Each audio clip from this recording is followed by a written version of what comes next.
자, 질문 받겠습니다. 네, 박수로 받겠습니다. 우리 보사님, 네, 맨 앞에 계신 네, 네, 고맙습니다. 네, 네, 네, 고맙습니다. 스님 감사합니다. 항상 네, 감로의 법문을 주셔서 네, 고맙습니다. 너무너무 감사합니다. 네, 저기 제가 오늘 증도가를 공부를 했는데요. 네, 네. 찰나라는 말이 많이 나오거든요. 그게 불교에서는 찰나멸, 찰나생이라는 표현을 많이 합니다. 그렇습니다. 그런데 어떻게 이 한 찰나에 모든 것이 생하고 멸할 수 있는지 큰 스님의 명쾌한 가르침을. 네, 박수로 맞으세요. 네, 좋은 질문이세요. 정말 중요한 질문인데요. 여러분 이걸 하셔야 된다. 우리가 지금 1초 그러잖아, 그지? 1초가 뭐 100m 선수가 9초 몇몇 이러잖아, 그지? 9초 뭐 0, 9초 4 뭐 이러고. 그러니까 이른바 초 이하의 단위가 있고 초가 있고 60초가 뭐라? 1분이고 60분이 뭐예요? 또 60분이 1시간이고 24시간이 하루고 이렇게 가잖아. 그죠? 30일이 뭐라? 한 달이고. 그죠? 그 다음에 12달이 1년이고 이렇게 단위가 있어.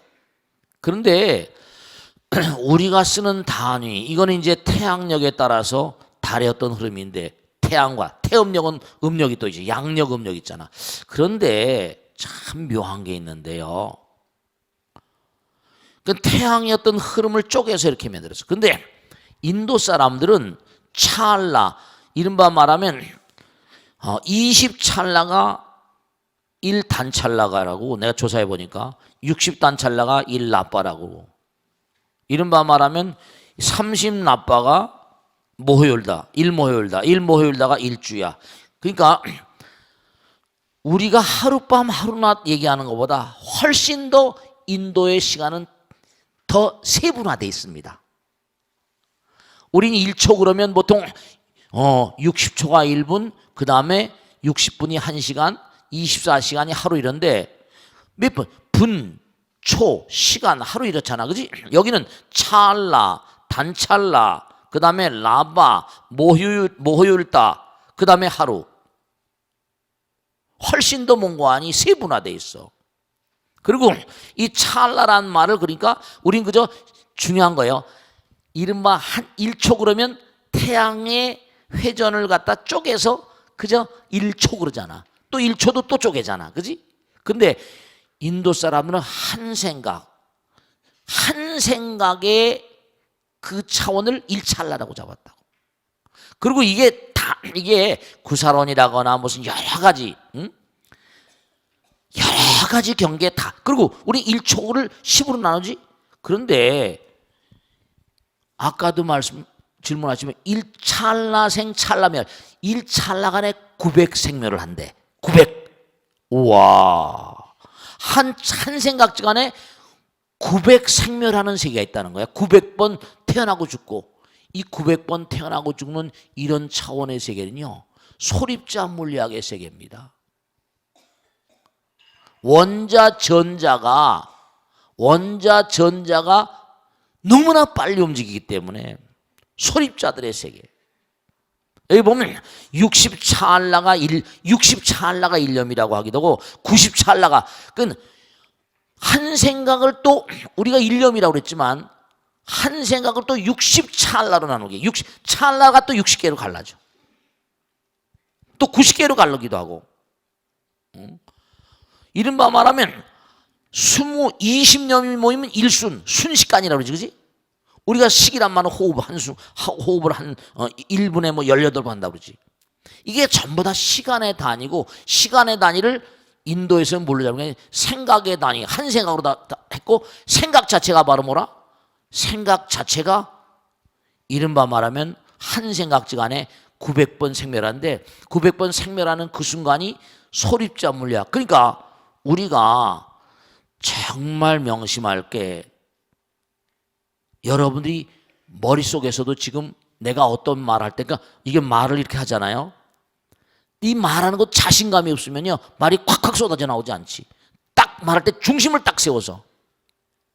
왜냐하면 이 생각 저 생각이 많거든. 말이 오락가락하기도 하고 참 이거 여러 가지 얘기하고 싶은 게 있는데 중심을 딱 세우지 않으면 이게 쉽지 않지. 그러니까 아주 중요한 사실은 뭐냐면 우리가 지금도 여러분의 머릿속에는요 수많은 생각들이 명멸합니다. 근데 딱 지금 법문 듣는데 집중을 하니까 그 생각들이 순간순간 사라져 버립니다. 그러니까 염불 한 생각 집중을 계속 하나로, 그러니까 수많은 생각 일찰나간에 900 생멸하니까 생멸한 생각은 생멸한 세계는 뭐라? 물질 세계야. 생멸을 딱 모아버리면 하나로 가니까 그래서 한 생각을 가다듬는 수행을 너무 중요시하는 거예요.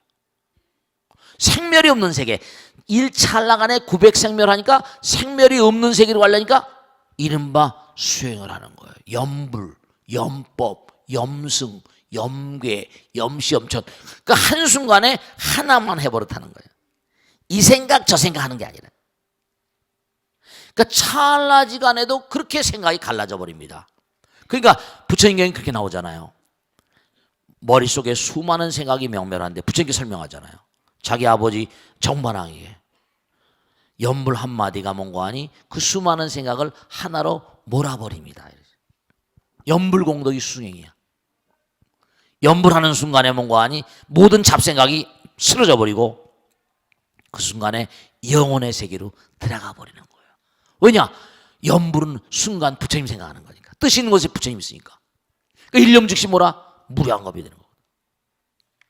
그 순간에 저승에 갈 수 있고 감옥 갈 수도 있고 지옥 가기 축생 다 갈 수 있는 거예요. 찰나생 찰나멸이 그름이합니다. 그렇기 때문에 항상 부처님 법문을 듣고 집중하는 그런 삶을 사시는 게 아주 중요한 거예요. 다음 질문 받겠습니다. 네, 조보사님 박수 좀 와주세요. 고맙습니다. 네. 스님 안녕하세요. 네. 목동에서 온 60기 보리화라고 합니다. 고맙습니다. 네. 스님 친구 딸이 취업을 준비하고 있는데요. 네. 꼭 막판 면접에서 떨어진다고 합니다. 네. 대학 졸업 후 올해로 벌써 3년째인데요. 네. 결과는 매번 낙반이기 때문에 집안 분위기도 긴장되고 네. 본인은 물론 가족들도 스트레스를 많이 받는다고 합니다. 그러시겠네요. 그래서 딸의 친구가 딸을 위해서 기도를 하고 싶다고 하는데 어떤 기도를 해야 할지 큰 스님의 조언을 구합니다. 네, 박수로 만세요. 네. 자, 이제 여기도 그런 분들이 혹시 계실지 모르겠고 우리 벚꽃 대통령을 보신 분들도 그런 분들이 계실 거예요. 제가 아주 많이 듣는 그런 그 질문 가운데 하나입니다. 스님 정말로 뛸 때다가 될 때다가 안 된다는 거예요. 다 그렇잖아요. 누군지 다 될 때 하다가 전부가 다 시험을 치르거나 무슨 입찰을 보거나 무슨 뭐든지 말이죠. 어떤 경우도 다 된다고 생각하지 처음에 시험 치고 안 된다고 생각하는 사람이 있어요? 한 번 했는데 한 번 더 하면 내년 되겠지. 또 이제 간절하잖아요. 또 안 돼. 사람 진짜 너무 힘든 거죠. 군대를 갔다 와서 또 시험을 쳤어. 정말 또 안 되는 거예요. 이거 똑같은 얘기인데요. 중요한 거 말씀드릴게. 우선 진짜 중요한 겁니다. 뭐냐면 아까도 일념즉시 무량겁 찰나생 찰나멸이라고 그랬죠. 제가 이 집을 짓는데 보니까요. 정말 이거 정말 중요한 건데 여러분 큰 건물 같은 거 한꺼번에 붕괴되는 거 있잖아, 그지? 뭐 어디서도 붕괴되고 옛날에 우리 어렸을 때 와우 아파트라거나 뭐 여기 성수대교라거나 막 있잖아요, 그죠? 큰 건물들. 저는요, 제가 이 집 지면서 그 넘어지는 이유를 알겠더라고요. 법당에서 일 보고 매일같이 공사 감독을 하는데 벽돌을 쌌잖아요. 조적이라는 거 아시죠? 그럼 예를 들어서 참 희한한 게 벽돌을 이렇게 둘을 맞춰 싸잖아요, 그죠? 그리고 또 벽돌을 붙잖아요. 근데 이 친구들이 벽돌을 몽고하니 아끼려고 빼먹으려고 벽돌 하나 여기 있고 하나 이 공간 있잖아요. 요만큼 띄우는 거야. 또 하다가 또 어디 띄워요. 그럼 어떻게 되는 거 아니? 빈 공간인데 위엔 계속 쌓아 올리잖아. 중량이 점점 그 빈 공간이 어떻게 되죠? 밀려버려가지고 거기가 깔아앉아 버리면 전체가 다 볼트 하나 빠져버리면 큰 플랜트가 서는 거나 마찬가지예요. 다 때려부시라고 그러고 벌써 예를 들어서 철근이 철근? 그러면 구조 계산해가지고 여긴 몇 미리짜리 철근을 몇 개를 넣어야 된다. 몇 개 가랑을 넣어야 된다고 딱 나옵니다. 근데 철근을 빼먹는다고요. 철근도 값이 있으니까. 한두 개 빼먹으면 괜찮겠지. 그러면 이 큰 건물이 생각해 보세요. 이 건물은 지하서부터 쭉 자동차가 100대나 쓰잖아요. 사람이 꽉 차면 3,000명, 4,000명, 4,000명 들어오거든요. 그 한 사람 무게가 50kg만 잡아도 얼마예요? 이 건물을 질 때 말이죠. 저는 기둥 같은 거 봐요. 저 대불림을 올릴 걸 계산하고 수백 톤을 계산해서 이 건물 토치가 같이 졌어요. 그런데 철근을 가랑을 빼면 엊그제도 정릉 무슨 뭐 순환고속도로 그 문 닫았었죠, 그죠? 폐쇄하고 그 왜 그래? 철근 가랑이 제 숫자가 안 들어간 거예요. 차들이 하도 다니니까 뭐라? 이게 끊어지는 거예요. 그게 쇠 같은 게 강한 거 같죠? 하도 압력을 받으면 끊어져 버려요. 그 거대한 건물이 무너지는 거예요. 제가 무슨 말씀인 거 아니? 공부도 차근차근 한 단계, 두 단계 그 스텝 바이 스텝으로 가야 돼요. 만약에 수학 같은 거다. 어느 부분에 자기가 취약하다. 내가 로그 함수, 삼각 함수, 미적분 함수 쭉 있는데 그때 내가 감기 몸살이 가서 미적분 함수를 공부할 때 그때 내가 학교를 못 갔다든지 로그 함수 공부할 때 못 갔다든지 그러면 그러고 넘어가잖아요. 철저히 모자라는 걸 해주는데 왜냐? 전부 다 수학 같은 건 여러 가지 문제를 이렇게 융합을 시켜서 내버리거든요. 그러면 로그 함수하고 상함수하고 미적분이라거나 이런 걸 같이 다 버무려서 문제를 풀어야 되는데 하나를 빼버리면 거기도 하나를 빼도 답이 나오게. 시험관들은 이게 출제위원들은 귀신 같거든요. 요거 두 개 하면 요거 저거 나온다. 자기가 어디가 부실한지를 모르니까. 그러니까 중요한 건 왜냐하면 우리 인간들이 틀린 걸 자꾸만 또 틀립니다. 틀린 걸 또 틀리니까. 그래서 두 가지거든요. 하나는 내가 자꾸만 떨어지면 기초부터 다시 해야 되고요. 기초부터 다시 쌓아야 되고요. 또 하나는 중요한 건 부처님께서 고장이 나는 게 세 가지가 있다고 했어요. 선생업이라 전생에 지은 업이 있을 수 있고요. 지금 말하는 건 현세 실조야. 내가 현세를 살아가면서 제대로 못한 겁니다. 세 번째는 악귀사마라고 그랬어요. 보이지 않는 존재 영혼의 어떤 그런 부정적인 파동 같은 거. 그런 걸 꼭 생각하시고 항상 그래서 뭔가 풀어가는 의지가 필요해요. 알겠죠? 자, 그러면 빨리 익명 게시판하고 마치겠습니다. 스님 안녕하세요. 저의 고민은 다름이 아닌 저의 아버지이십니다. 올해 72이시고 지금도 부동산 중개업을 하시면서 우리 동네는 기본이고 옆 동네까지 누비고 다니시는데요.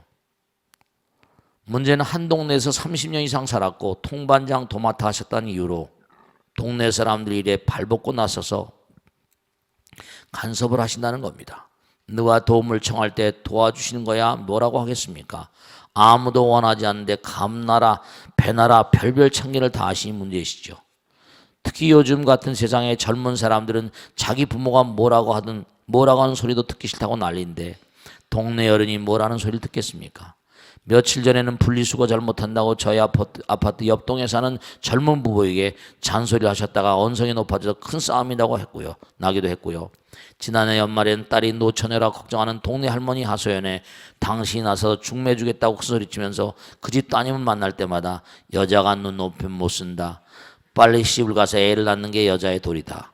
있는 대로 잔소리를 넣는 바람에 아주 원수를 질 뻔했었습니다. 참, 잘 나가는 대기업 커리어 우먼한테 될 법한 소리를 하셔야지. 그나마 다행이었던 건 오래 봐온 사이라 그분이 아버지께 직접적으로 뭐라고는 안 하고 저를 붙잡고 아버지 좀 말려달라고 한참을 부탁하시더라고요. 그 외에도 저희 아버지의 오지랖은 일일이 다 늘어놓을 수가 없을 정도입니다. 스님, 저희 아버지 어떻게 말릴 방법 없을까요? 내가 어떻게 말려? 지레 들고 말리는 걸. 이거 참 안타깝네. 근데 틀린 말도 아니네. 뭐 여자가 높이 못 쓴다.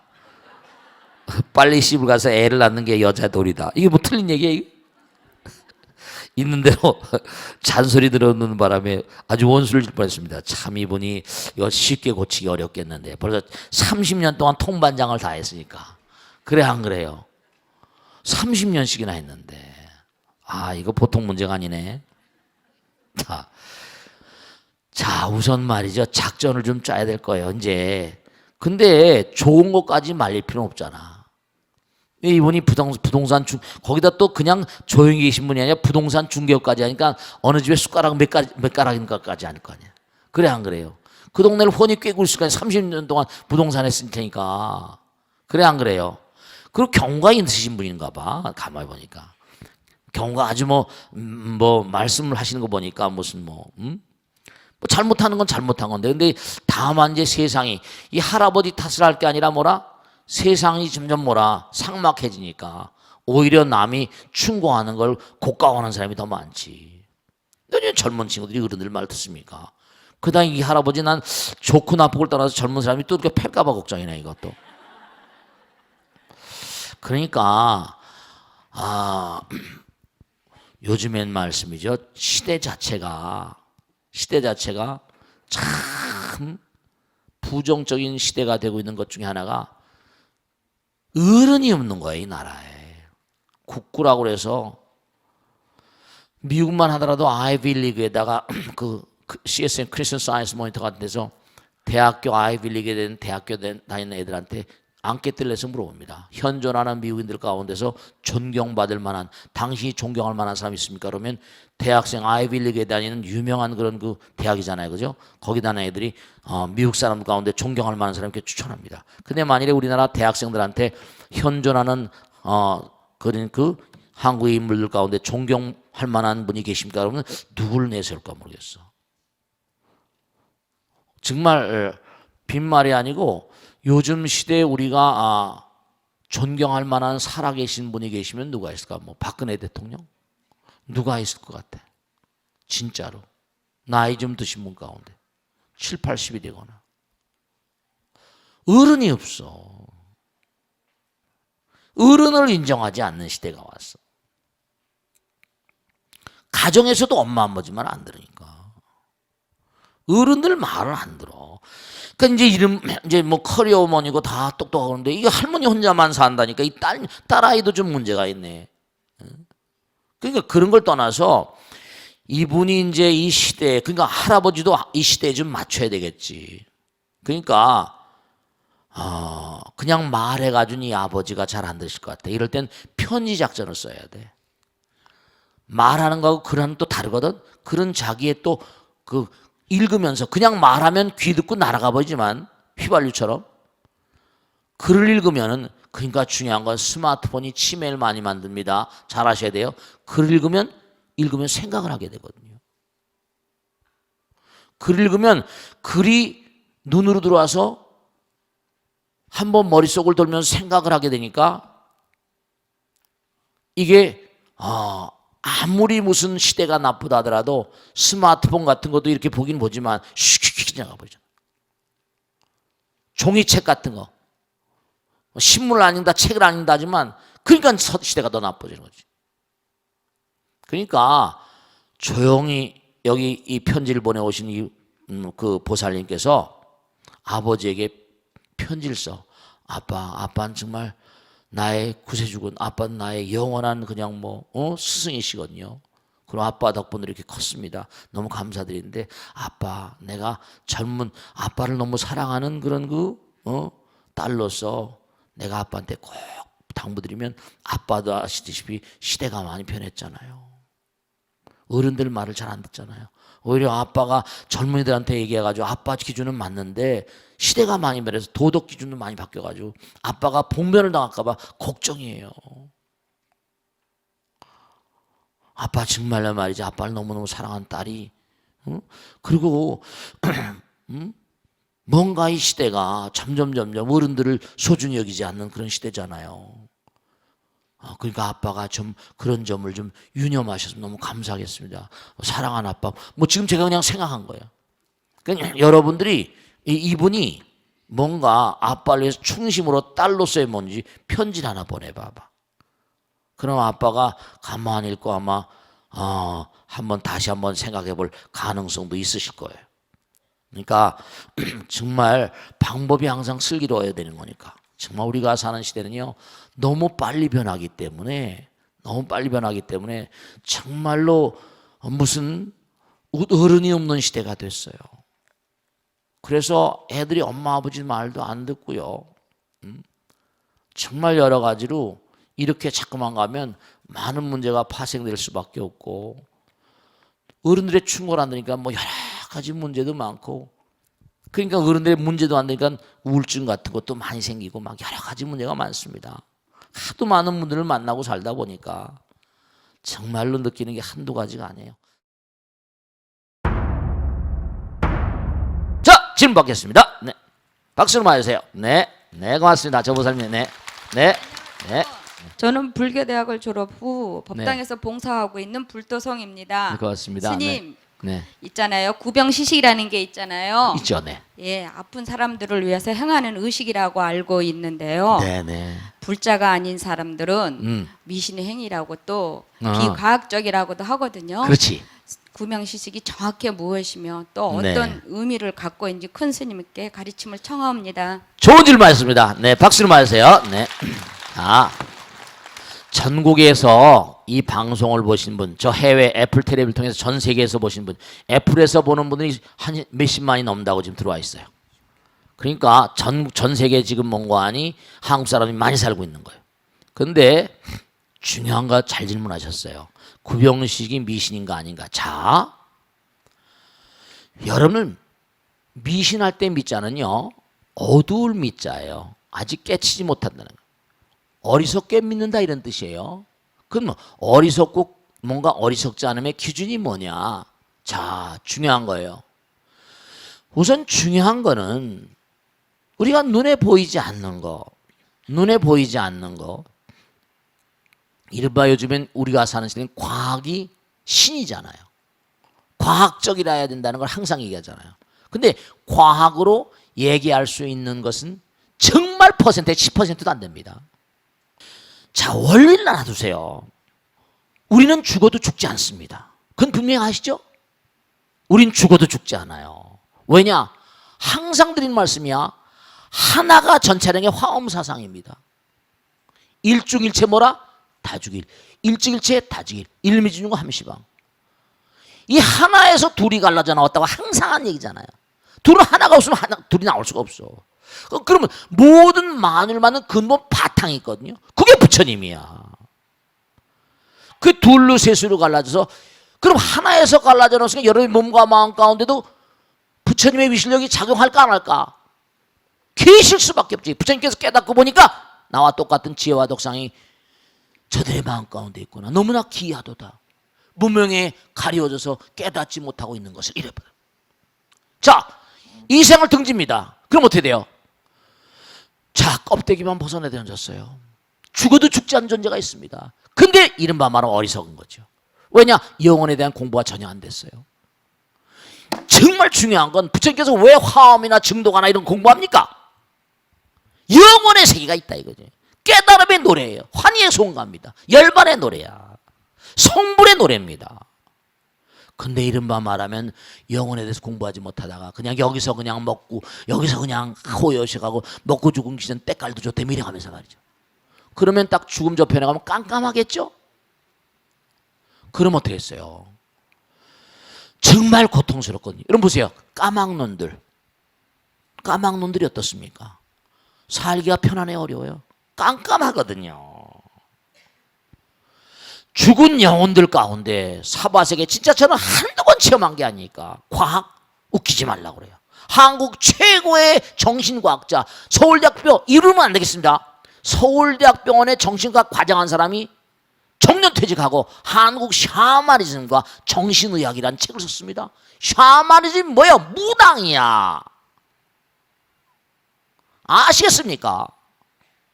구병식 100% 중요한 거예요. 그래서 그게 구병식 한 번 하면서 돈을 많이 들이고 하니까 이게 또 문제가 있거든. 뭔가 무당에 돈을 몇백만 원씩 받아먹고 그러지 마시란 말이야. 평상시에 기도해. 죄를 잘 지내. 왜냐? 이건 부처님 경에 다 나오는 거예요. 미신들한테 그 하냐 그러면 그 실천적으로 하면 효과가 있는 수도 있거든요. 근데 설명을 못하니까 미신이 어리석게 믿는 거지. 정신희우라고 그랬거든. 바른 믿음은 희우하다 이랬어요. 저는요 진짜 마지막으로 하는 말씀이었는데 페라벨 짓을 다한 보살이 있었습니다. 왜냐? 잠만 자면 시아버지가 나서 목을 누르는 거야. 잠을 못 자 3년 동안 피골이 상접해가지고 몸무게가 30몇 킬로 40킬로도 안 돼. 자기 죽을 걸 알아요. 분당사는 보살님 소개로 해가지고 그래서 그냥 한 1년 가까이 붙들고 말이죠. 단판으로 무당해서 절대로 낫지 않습니다. 질주면 갔다가 다시 와버려. 통로가 생겨버렸거든. 근데 당장 잠깐 효과가 있습니다. 진통제 맞는 것처럼. 하면 또 뭐라고 하면 갔다가 다시 들어오고 회로가 열려있고. 중요한 사실은 꼭 당부드리는데 기도 열심히 하세요. 전 정말로 저 귀신이 전생서부터 인연 있는 귀신인데 어떡할까? 손대면 정말로 해악을 입을 수 있고 몸이 다칠 수가 있습니다. 그런데도 몽관이 계속 기도시키고 정말로 무섭게 정진시키고 무문관지 몰아서 막 기도시키고 정진시키면 귀신이 도망가 버립니다. 회로가 달라진 거예요. 차원이 달라진 겁니다. 가와는 힘이 달라져요. 그러니까 상근기로 가야 돼요. 하근기가 될수록 그렇게 뭔가 좋지 못한 그런 영혼들이 붙습니다. 왜 예전에 우리 선조 스님들이라거나 선배 스님들이라거나 부처님 당시부터 이른바 말하면 구병식이 왜 있었겠어요? 무엇 때문에 쓸모없는 게 왜 절에 이렇게 내려오겠어요? 알지도 못하는 사람들이 아주 바보같이 미신이네 뭐니 말이죠. 지금도 아무리 그래도 무당이 전국에 얼마나 많습니까? 무당이 얼마나 많아요, 무당이. 그리고 지금도 전 한국에서 우란 문제하면 40kg 하면 열심히 나오는 분들이 얼마나 많아요. 우린 죽어도 죽지 않습니다. 절대로 죽어도 죽지 않고 영원 우리 마음 가운데 부처님 계시는 영원한 존재. 우린 성불을 할 사람들이에요. 전부 다. 중요한 거는 구병식이라는 건 아주 중요한 의식인데 꼭 돈을 많이 들여서 많이 요구하는 사람은 그 발음 그렇게 해서 돈을 많이 받으라는 법은 없습니다. 부처님 법이 없어. 귀신을 띄워주고 법력 가지고 시간이 없어서 다 말씀 못 드리겠는데 4가지 차원으로 부처님께서 영가가 천도된다고 해서 첫째는 부처님의 위실력입니다. 두 번째는 법을 집행하는 스님들의 법력과 관력이에요. 세 번째는 뭐라 했죠? 부처님께서 말씀하실 정말 중요한 게 영혼들을 잘 알게 하는 법문입니다. 뭐 다 잘 달래 이게 다 영혼 들어요. 네 번째는 뭐냐면 그들에게 끊임없이 공양을 올리는 내가 대접해 준다는 법식이라고 그래요. 법다운 공양을 올리면 그 영혼들이 내가 뭔가 저 친구가 나에게 대신하는 마음을 가지고 있구나 이런 걸 다 알게 됩니다. 자, 다음 질문 받겠습니다. 네, 네, 맞습니다. 네, 맞습니다. 네, 네. 스님 법문을 잘 듣고 있습니다. 네, 맞습니다. 네, 저는 불교대학 46기를 졸업한 주현도성입니다. 네네네. 고맙습니다. 스님, 네. 저기 너나 할 것 없이 돈돈하는 세상입니다. 돈이 종교가 되다시피 하는 세상이 되고 있습니다. 네, 그렇습니다. 그런데 부처님께서는 수행자들의 경제 활동을 금하고 탁발을 해서 생활하도록 하고 있었습니다. 그렇습니다. 왜 경제 활동을 금하셨는지요? 또 우리는 돈을 어떻게 바라봐야 할지 큰 스님의 가르침을 청합니다. 네, 박수를 많이 주세요. 고맙습니다. 좋은 질문이세요. 자, 첫째는 뭐냐면요. 우리 몸은요. 이게 색즉시공 뭐죠? 공즉색 그래요. 그러니까 물질과 마음이 하나라고 합니다. 그런데 색즉시공 공즉색의 원리 따라서 삶을 사신 분들이 얼마나 계실까 모르겠는데요. 중요한 게 있어요. 여러분 우선 돈이라는 걸 많이 가지고 있으면 어떤 마음이 드세요? 돈을 많이 가지고 있으면 법당에 시주해야겠다 이런 마음 내세요? 어떤 마음 내세요? 어떤 마음을 내세요? 돈이 많으면 우선 어떻게? 어떤 마음이 드냐 한번 얘기해봐 그냥. 자동차 바꿔야겠다? 화장품 사야 되겠다? 아이들에게 뭐 잘해줘야겠다? 네, 여러분 time is gold예요. 시간은 돈이기 때문에 역으로 해도 마찬가지입니다. 돈을 쓰려면 뭔가 아니요, 시간이 걸려요. 돈은 굉장히 중요한 건데 쌓아놓으라고 돈이 있는 게 아닙니다. 여러분들, 원래 화폐라는 것은 교환수단이에요.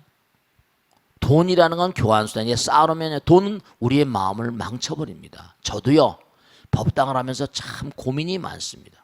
커진다고 하면 말이죠, 이 커지는 게 어떤 문제가 있는가. 이게 뭐냐면 종교단체가 사고 내고 막 그러잖아요. 저도 말씀이죠. 여러분 아시든 모르는 간에 중요한 건 이게 어떤 문제를 가져오는 거니, 물질이 말을 하기 시작하면 마음이 말을 하지 않습니다. 그래서 사실은, 분명한 사실은 수행자들은 가난한 게 원칙입니다. 근데 정말로 문제가 되는 게 다른 게 문제가 되는 게 아니라, 커지게 되면 신도들이 많이 나오니까 혼자 관리를 할 수가 없어요. 혼자 관리가 불가능하잖아. 그러면 거긴 사기꾼도 끼고 말이죠, 이상한 친구도 끼고 말이죠. 그러나 중요한 사실은 그런 건 개인 업이고 부처님께서 다 지금 지켜보고 계시잖아요. 그걸 아는 자들은 말이죠. 그래서 세속에 계신 출가자의 윤리가 있고 재가자의 윤리가 있어요. 색과 물질과 이른바 마음, 우린 이원성을 가진 존재죠. 이 다음에 돌아가실 땐 이 육신은 뭐라? 벗어내놓고 돌아가야 돼요. 육신 썩어버립니다. 근데 마음 한 자락은 뭐죠? 분명히 가지고 가시잖아요. 그러니까 내 마음이 부처님 전에 얼마나 부끄러운 거 아닌가. 돈을 열심히 벌 때, 우리 공부했잖아요. 돈을 열심히 벌 때 어떻게 이 돈을 이 세상을 향해서 유익하게 쓸 것인가. 열심히 벌라고 그랬어요. 부처님께서도 정말 개미처럼 열심히 벌라고 그랬어요. 개미가 뚝을 싸는 것처럼 열심히 벌라고 그랬다. 그런데 그걸 뭐라 그랬어요? 정말 많은 사람들에게 아름답게 쓰라고 그랬죠. 그러니까 공양 중에 제일 으뜸 공양이 법공양이라고 하는 것처럼 여러분들이 돈을 많이 버는 게 무슨 뭐 능사가 아니라, 제가 가만히 보니까 자기 분에 넘친 돈을 벌으니까 일찍 죽더라고요. 그리고 옛날 말이죠, 돈이 나가면 수명을 산다고. 왜냐? time is gold니까 돈으로 시간을 사는 겁니다. 돈을 왕창 내보내고 난 다음에 액땜했다고 그러기도 하고 말씀이죠. 네, 저는 그런 생각을 많이 합니다. 이게 그렇구나. 질문이 두 가지는 다 맞춰졌고요. 이제 이 법당에 못 나오시고 또 그렇게 좀 뭐라 그럴까, 멀리 계시면서 또 혹은 또 이렇게 알고 싶지만, 답을 듣고 싶지만 뭐랄까 프라이버시 같은 게 있어서 방송국으로나 우리 법당에 잠깐만 질문이 들어와요. 이렇게. 그래서 숨겨진 어떤 고민 같은 거, 문제에 대한 답변을 해드리는 그런 익명 게시판 하나 만들었어요. 그래서 차마 드러내고 말 못할 깊은 고민이나 그런 여러 가지 어려움들이 있으면 함께 생각해보는 그런 시간입니다. 참여하시는 방법은 불교 방송의 벚꽃대통 홈페이지 게시판에 글을 남겨주셔도 좋고요. 우리 능인선언 여기 투서함에다 이렇게 같이 넣어주시면, 질문함에 넣어주시면 질문을 우리가 받아서 다 정리해서 하나하나 다 제가 아는 한 최선을 다해서 답변을 해드리겠습니다. 오늘 이렇게 방송으로 온 그 질문 내용은요, 스님, 전 올해로 결혼 생활 15년 차입니다. 그 사이에 남편은 직장을 7번 옮겼습니다. 이분은 역마살이 꼈나 왜 이래. 불같은 성격을 가진 남편은 한 곳에서 진득한 일을 하지 못합니다. 이런 남편 만난 보살님은 정말 애를 먹죠. 남들은 계속 일자리를 옮겨도 새 직장을 구하니 다행이라고 하지만 남의 일이니 하는 얘기들입니다. 직장을 옮기는 사이에 일을 쉬는 기간도 적지 않고, 날이 갈수록 아이들 키우고 공부시켜야지, 나이 드신 부모님은 병원에 갈 일이 점점 많아지지, 돈을 필요로 하는 일이 많은데 남편이 언제 또 직장을 그만둘지 모르니 항상 불안하기만 합니다. 네, 진짜 그렇겠네요. 게다가 또 사업을 하겠다고 욕심을 부리고 있습니다. 7년 전에도 한번 사업을 시작했다 실패한 일이 있는데 또다시 사업을 시작하겠다고 욕심을 내고 있으니 다툼만 잦아지고 있습니다. 결국 제 입에서 이혼 이야기까지 하게 됐습니다. 안타깝네요. 이 문제들을 어떻게 풀어가야죠, 스님? 여기서 이렇게 질문하시기 어렵겠네요. 그죠? 나오셔서. 우선 말씀이죠. 이런 분들이 적지 않습니다. 우선 첫째로 여러분 부부 인연은요 8,000겁이에요. 여러분 이 사실을 분명히 아셔야 됩니다. 정말 괴롭겠죠? 그런데 우리가 명백히 말씀드리겠습니다. 우리가 지금 살아가는 삶의 흐름, 궤적, 흔적, 어떤 발걸음 하나 not accidental. 여러분 엄마 아버지를 만난 것도 10,000겁이고 부부가 만난 거 8,000겁이고 형제가 만난 게 9,000겁이래요. 정말 9,000겁 전서부터 계속 차근차근 계획 따라서 만난 겁니다. 여러분들 이걸 아셔야 된다. 9,000겁 10,000겁이 얼마나 기가 막힌 겁니까? 여러분 좀 만남을 소중히 여기셔야 돼요. 만남을 정말 소중히 여기셔야 됩니다. 인연을 소중히 여겨야 됩니다. 만나는 사람 아프게 하지 마세요. 정말 이 남자도 문제가 참 심각하네요. 근데 어떻게 했어요? 만나서 한데 애들까지 나고 걱정이 태산하겠죠. 그렇다고 이혼을 하게 되면 또 애들, 자기가 정말 애들도 문제 있고. 자, 이런 분들은 말씀이죠. 우선 제가 꼭 당부드리겠는데 일을 찾으세요. 우선 이혼은 우선 말이죠. 애들 문제가 있잖아요. 자기가 경제 주체가 돼보는 겁니다. 면밀히 자기가 뭘 할 수 있는가를 연구를 해보세요. 뭘 내가 뭘 하면 좀 아이들을 위해서, 가정을 위해서 어떻게 했어요? 지금 가만히 보니까 이렇게 쭉 오랜 세월 살았으니까 15년 차면 미운정 고운정 다 들었겠네요. 그러면 지금 헤어진다고 해서 자기는 좋겠어요? 아이들은 좋겠습니까? 또 남편은 좋겠습니까? 희생이 아니라 과거생 8,000겁 전서부터의 인연 지어진 사슬이라고 생각하세요. 그리고 면밀하게 연구하세요. 내가 어떻게 무슨 일 할까? 절대로 지금 말씀드립니다. 난 가정생활만 하고 집에서 무슨 이렇게 지금 일만 해서 아무것도 모릅니다. 아닙니다. 여러분 마음 가운데 부처님 계세요. 부처님이 도와주십니다. 여러분들 뭔가 일을 찾으세요. 그래서 하다못해 얼마나 돼가지고 요즘에 그래서 나쁘다고 하지 않습니다. 어떤 보살님이 지난번인데 내가 오래간만에 오신 보살님입니다. 보살 오래간만에 했더니 막 숨어요. 어디 다녔는데 옛날에 현법상가 능인장인가 했던 보살입니다. 이름은 본명 모르겠는데 스님 눈물을 뚝 따면서 요즘에 마트에서 가서 카운터 보고 있대요. 그래 열심히 해라 보살. 남편이 정년퇴직을 하고 사업을 하다 날려버렸대요. 할 수가 없어서 이혼도 못 하잖아요. 이혼도 어떻게 해요? 남편은 요즘에 그냥 막노동 다니고 자기는 이렇게 나섰다고. 그래 열심히 해라. 스님 열심히 기도해 줄게 그랬어요. 괜히 막 우는데 나도 그냥 울먹울먹 하더라고요. 그러니까 우선 제가 좀 현명해져야 될 게 첫째로 뭐냐, 이 시대가 그러니까 어떻게 돼요? 여러분이 열심히 뭔가 그 보살님도 뭔가 일을 찾아서 뭔가 일하면 남편도 말이죠, 아내가 뭔가 뛰는 걸 보면 자기도 마음이 많이 눅질 거예요. 제가 시간이 없어서 하나만 딱 말씀드릴게요. 우리 법당에 내가 지금 나이가 들어서 잘 못 나오시는데 보살은 정말 보살 중에 보살이다. 내가 손잡고 운 보살이 하나 있습니다. 이 보살은 내가 언제 법회 때 얘기한 적이 있습니다. 이 보살의 엄마 아버지가 원래 집이 가회동이니까 대갓집의 딸이에요. 그 당시에 그 나이 지금 80 가까우니까 그 당시에 숙명여대 가정과를 다녔습니다. 남편이 굉장히 좋은 집안끼리 서로 결혼했습니다. 이건 정말 불행이 뭐라고 표현할지 몰라. 어디 바깥에 나갔다 들어오는데 웬 남자가 쫓아오더래요. 웬 남자가 쫓아오는데 그 다음부터 계속해서 집안으로 그 큰 대갓집에 장미꽃이 들어오는 거야. 장미꽃이 기가 막힌 거죠. 그 남편이 잡아가지고 영창에 보냈어요. 너 왜 그러냐? 나와서 또 그러시라고. 노이로제가 걸쳐 이 보살이. 그 시댁에서 몽환이 병 고치고 오라고 보내버렸어요. 정신이상, 진짜 정신이상이 왔어. 그 병을 도저히 자기 신세고 여러 가지 겹치니까 진짜 미칠 일이잖아요. 그래가지고 결국은 몽환이 병을 못 고치고 이혼을 당했어요.